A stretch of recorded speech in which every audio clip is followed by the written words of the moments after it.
Hello Internet, and welcome to my live reaction for Blue Exorcist Chapter 100. This time, we mean it. No more of that .5 shit that bugged us last month. So when we last left off, speaking of that .5 shit, with Beyond the Snow 8B, let's see, Shiemi, and Kamiki kind of discussed their place and everything. As Kamiki tried to get information on what exactly Shiemi is, like how she used that whole wood power. I think it was during the Rin Yukio fight a while back. And right as Shiemi was about to try to provide some answers, or before Shiemi can provide any answers, the Grigori Agency, whoever the fuck they are, showed up and took Shiemi away.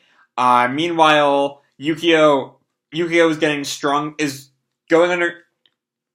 undergoing some kind of thing with the Illuminati in order to get stronger. Whatever Neuhausen working on for Mephisto is now complete. Maimon now knows what Shiemi is, even though we still don't know what Shiemi is. Bon is about to tell Arthur's Angel something, and Rin steps into the past. And we jump right in chapter 100. SSC 0040. The source I'm using has super small print, so I'm going to be squinting a lot through this chapter. But the cover is just Rin's new look, gazing at some winter town. And I guess we just open right where that is, I guess. And Rin stares in shock at what he sees. Is this the past? And he looks behind him and he sees someone on top of a building right behind him, holding what looks like a weather vane?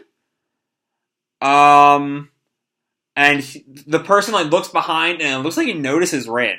Gah! Someone behind me? Which is weird, because I thought Rin was not supposed to be noticeable in the past. I thought that was what Mephisto said.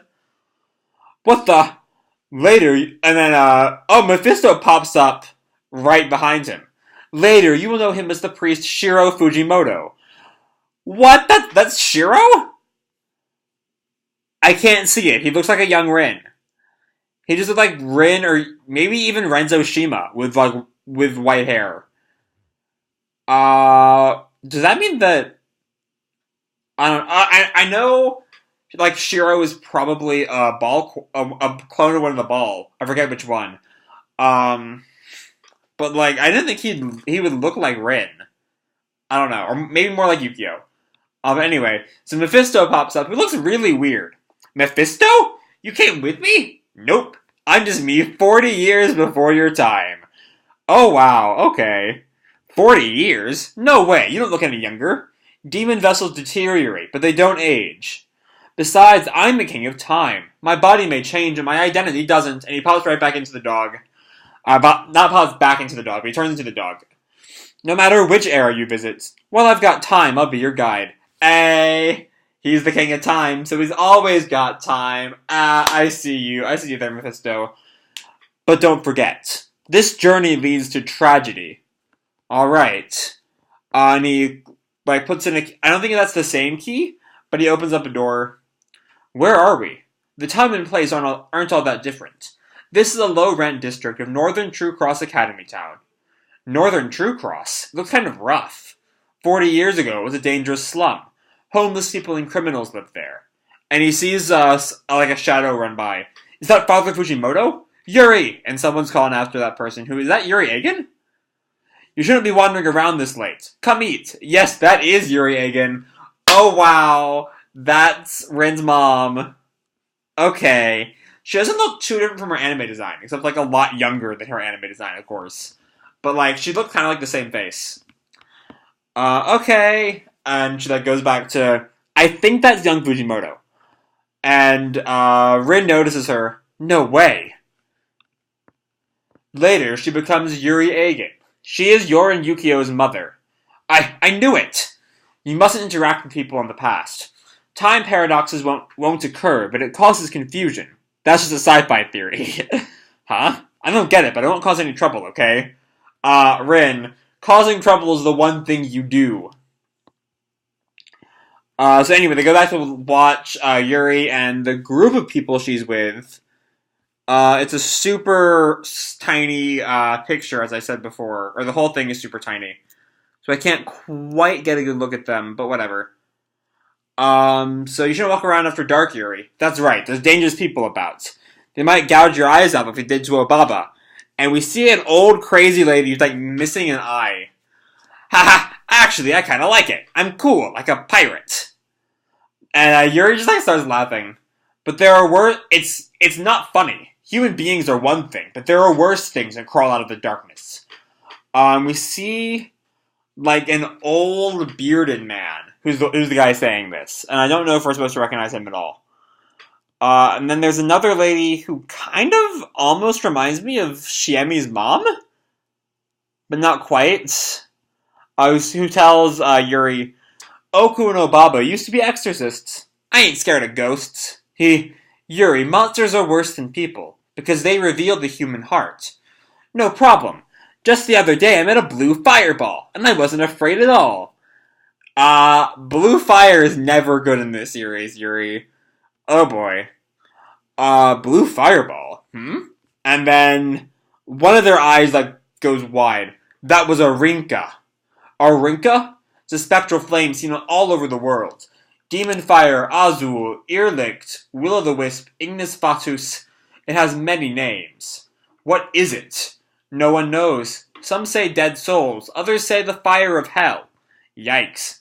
While others say they're goblins and fairies in the temporary forms of sacred foxes. Really? Awesome! I hope they're fairies or foxes so I can be friends with them. Oh, Baba, stop that! You'll turn into a weirdo like you. Ha! Weirdos have more fun.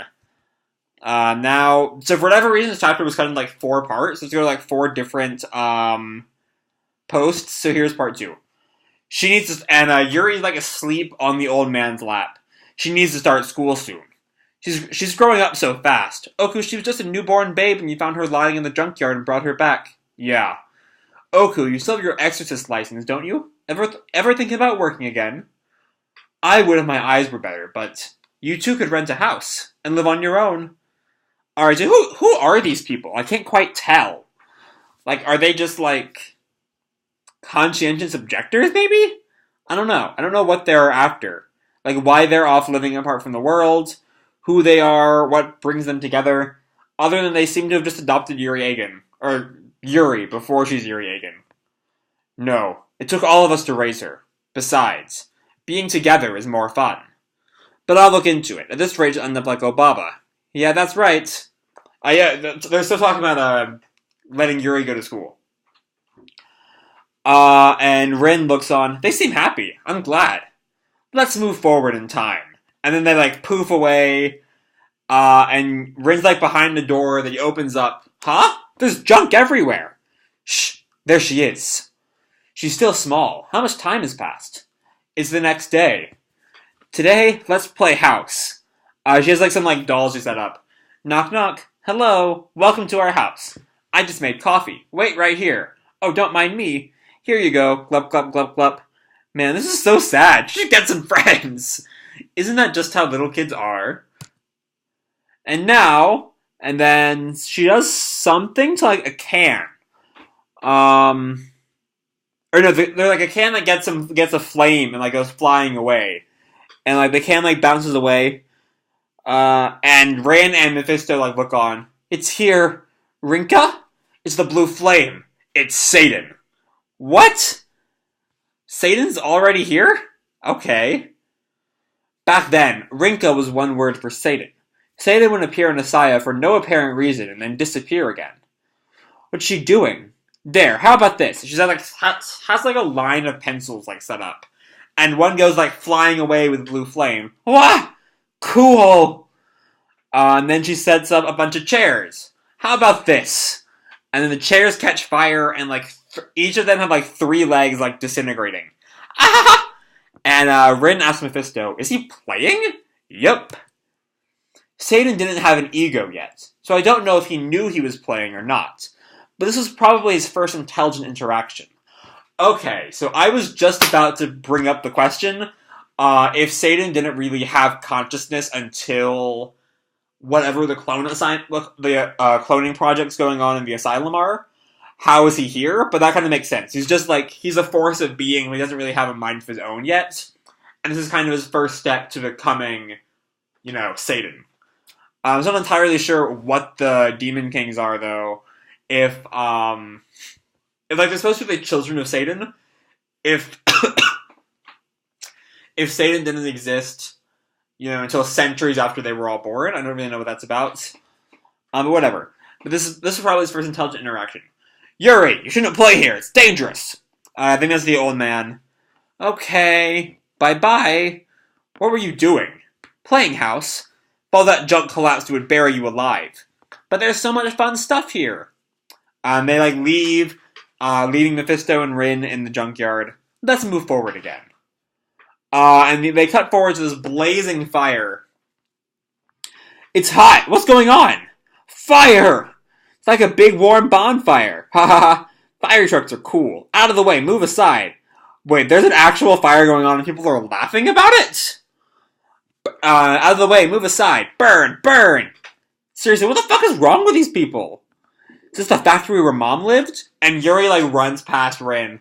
No! Oku! Nico! Obama! And a firefighter, holds back Yuri. Don't get in the way! Stay back! Oku! And, the whole thing just, burns to a crisp. And we cut to what I assume is the next day. I heard they found 3 charred bodies. Those homeless people must have left the fire going. I wish they wouldn't do that. Yuck, what a creepy kid. Just leave her. Wow. They're just fucking, abandoning Yuri to the elements. And Yuri, and Rin, it looks, visibly, pissed off. This is awful. Come on. You shouldn't help her. And she, some smell, drifts into her nose. I'm hungry. And we see her approaching, some kind of food stall. I can't quite tell what it says. Yay for tiny print. Can I have some rice? Shoot, piss off, filthy brat. Now part 3. You ain't got money, then get lost. I ain't running a charity. And she, what's the word I'm looking for? Not really crawled, super, tiredly walks back, staggers back, it says stagger right there, to some kind of trap door, and she opens it up, and there's someone living there. Someone lives here. I bet it's gonna be Fujimoto, calling it now. With a bed and difficult books. Nico says these are dirty magazines. Oh! And she sees a bunch of food, and her stomach growls. She, rips it open, and starts, chomping away, as she's apologizing in advance. And she finishes, and she, nods to sleep. And Rin and Mephisto show up. I'm glad she got out of the snow, but this is some guy's shed. Will she be alright? Sorry, my nose is really clogged right now, so it's... Reading is not going very well at the moment. But let's press on. I better keep an eye on her. You really mustn't help too much. And... He hears, footsteps, I think? What? And Yuri, opens one eye, and, a shadowed figure, looms over her, that I'm assuming is Fujimoto. You! What are you doing in my hideout? I'll kill you! Yeah, that is Fujimoto. Father Fujimoto? It really looks like him. And it looks like Fujimoto notices Rin. But, it looks like Mephisto, drags him down at the last second. I'm sorry. I'm Yuri. My whole family died, so I don't have anywhere to go. What do I care? Don't expect any sympathy from me. Get out before I kill you. But it's cold outside, and I'll die. You ate a whole bag. So die. I couldn't care less. Wow. Fujimoto's a dick. Okay. Wow. Young Fujimoto, what the hell? You're the Yu-Gi-Oh! Toko! Huh? Obaba says he's pure white and super tall and cold and terrifying, just like you. You could let me stay until the snow stops, but you're too mean. But what's in it for me? I built this place to be a hiding place. I can't have other people hanging around. What's in it for you? Wait, who's he hiding from? Okay. Also, I have noticed, especially now that we see the Yu-Gi-Oh! Toko, paired with the Rinka, we have both Rin and Yu-Gi-Oh! In, the same, as, part of these names. So that's probably where she got the naming idea for her kids. Later on, much later on. But wasn't it for me? Wasn't it for you? I saw you got dirty magazines, so yeah! Don't look at that. You like that stuff, right? Shut up about it. I know a place where there's a bunch of old dirty mags. When the show's not, when the snow, not when the show, when the snow stops in the morning, I'll take you. So let me stay here. You wanted a benefit, right? So how about it? Fine.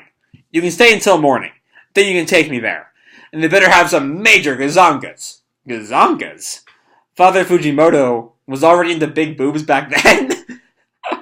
That's what he takes from all that? Not that he's an asshole? Alright. I didn't know he was so poor. Where'd Mephisto go? And now we cut to a fire. And part 4. It's freezing. And, Yuri, like cuddles up to, Fujimoto. What are you doing? Didn't you know it's warmer close together? But maybe the Yukio Toko isn't warm. I'm not the Yukio Toko. Or maybe I am. After all, I'm not human. Oh, right, because he is a clone. Yeah. So hold up. It didn't really occur to me that, like, the Asylum Project must be, like, 60 or 70 years old. Like, I think it was fairly recent. But, I mean, Fujimoto's an old man. So I don't know why I was thinking that. That's clearly incorrect. And it does make a lot more sense that it has been going on for a while, just because, like, that's how old Fujimoto is. Especially he's probably, like, the 4th clone, because of the she in his name. But yeah, I don't know why I never really put that together. Yeah. I feel like that's something else I was saying. Right. Oh, right, so Fujimoto definitely knows what he is from the get-go. And maybe the True Cross is chasing after him for some reason? I don't know. After all, I'm not human. Oh, you are warm. Even the Yukio Toko is warm. And Rin is doing something. I can't quite tell what's going on with his face. Mom sort of reminds me of Shiemi sometimes. That's weird. Even the Yukio Toko is warm. Yukio. Walk softly, we have to catch him. And someone's, like, approaching Rin. And this, like, black flame dog approaches, Shiro? Uh-oh. We found you. Don't bother resisting, Shiro. Alright, fine. Nice hideout you got here. Is this where you've been since you slipped away? You're the only one from the Azazel group to do this. Okay, so yeah, he's a clone of... So, I guess they're all... That's why he knows. They're super upfront that the clones are clones and, like, just clones, I guess? I don't know. And who's the girl? I don't know. Just some homeless kid who snuck in. Anyway, she heard us. But we still haven't... She's an orphan, so she won't tell anyone. And the dog, like, growls at Yuri. Hey, doggy? And, they both look super shocked. You can see this black dog? If she can see demons, that changes everything. Take her back to Asylum and check her out. Yes, sir. Alright, come with me, girl. They drag, Yuri back to this van. Asylum? What's that place like? And, so, it's Raiden who says Asylum, then we cut back to the car, the van. What's that place like? Is it nice? No, it's horrible. You got rotten luck, kid. Wow. And we see what will eventually become True Cross Academy. But it does not look anywhere near as welcoming as it does in the present. To be continued. So yeah, that is chapter 100. We are moving full on into the past, with plenty of interesting insights about Yuri and Shiro. Although from like trying to like see that super tiny text, my neck is like completely sore. So I'm gonna be moving my head around for the rest of the video probably, and the rest of the night in all honesty. So yeah, mainly this was just feels like set up for the beginning of this like trip to the past storyline.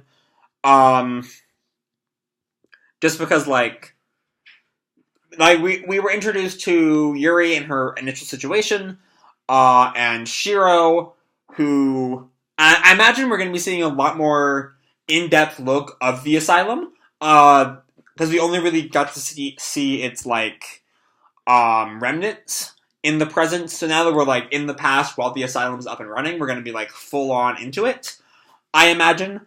Um, but yeah, other than that, this honestly wasn't a super in-depth chapter. It was fun, but like it wasn't really as great as Blue Exorcist can be.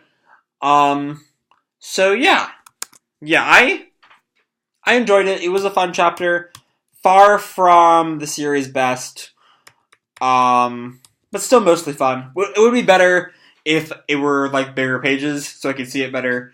That's probably like coloring my more negative view of this chapter than last month's, which was fucking amazing. Um, but yeah, also, unlike last month where we saw a bit of like everyone, this was very focused on Rin, which I do kind of wish we saw more about what's going on with everyone else, especially with Shiemi and with Bon. Yukio, not too much. I'm not too concerned about what Yukio's up to at the moment. At least, like, not immediately. I imagine that will be very interesting as time goes on. But at the moment, it's just kind of neither here nor there. But yeah, that's kind of it. This was a good chapter.